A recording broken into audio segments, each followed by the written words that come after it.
DNA ये base होते हैं, ठीक है, बेस मतलब नाइट्रोजन छालते हैं, आपके जुड़ते जाते हैं। जुड़ने के बाद ये डीएनए है, वो भी डीएनए का खंड है, नीचे क्या बन रहा है, आरएनए बन रहा है। और आरएनए में हमेशा तुम लोग देखोगे कि यहाँ पर टी नहीं, ये यू है, टी की जगह पर यू आता है, और उसके बाद ये बाहर निकल गया।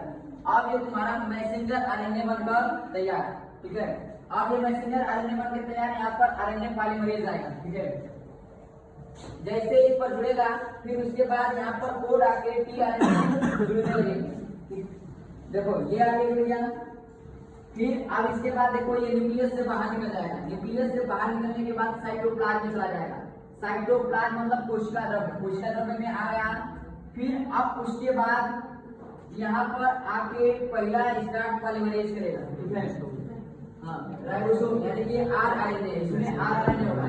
फिर ये टीआरएनए, ठीक है, टीआरएनए आएगा, अपना कोड पकड़ के, अपना कोड देखकर क्या करेगा, जुड़ेगा अमीनो एसिड। हर एक टीआरएनए ऐसे टीआरएनए का संरचना होता है, ऊपर एमिनो एसिड होता है, नीचे एंटीकोडॉन होता है, इसी को टीआरएनए कहते हैं। और टीआरएनए अपना कोड देखकर क्या करता जाएगा, जुड़ता जाएगा।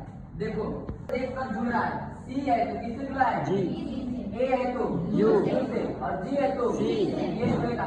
और फिर उसके बाद यू है तो ए है तो यू से, जी है तो सी, हाँ ऐसा ये तीन जुड़ गया। फिर यहाँ पर अब यहाँ पर भी इंतजार कर रहा होगा, तो ए है तो उसके ऊपर वाला हिस्सा कौन होगा, यू, ये यू होगा, यू है तो ए होगा, सी है तो जी होगा। ये यहाँ पर जुड़ेगा ऐसे, फिर ऐसे जुड़ते जाते हैं। सब अपने अपना एक एक प्रोटीन लाकर, जिसको प्रोटीन यानी कि अमीनो अम्ल लाकर यहाँ पर जोड़ता रहता है, क्या जोड़ेगा, अमीनो अम्ल। और ऐसे देखो धीरे धीरे संख्या में जुड़ रहे हैं।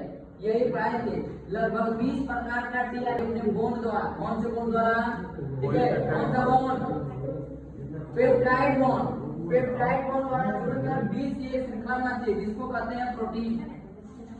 क्या कहते हैं, प्रोटीन। 20 अमीनो अम्ल मिलकर क्या हो गया, बन गया। अब ये क्या बन जाएगा, प्रोटीन बन जाएगा। ऐसे ही प्रोटीन बनता है।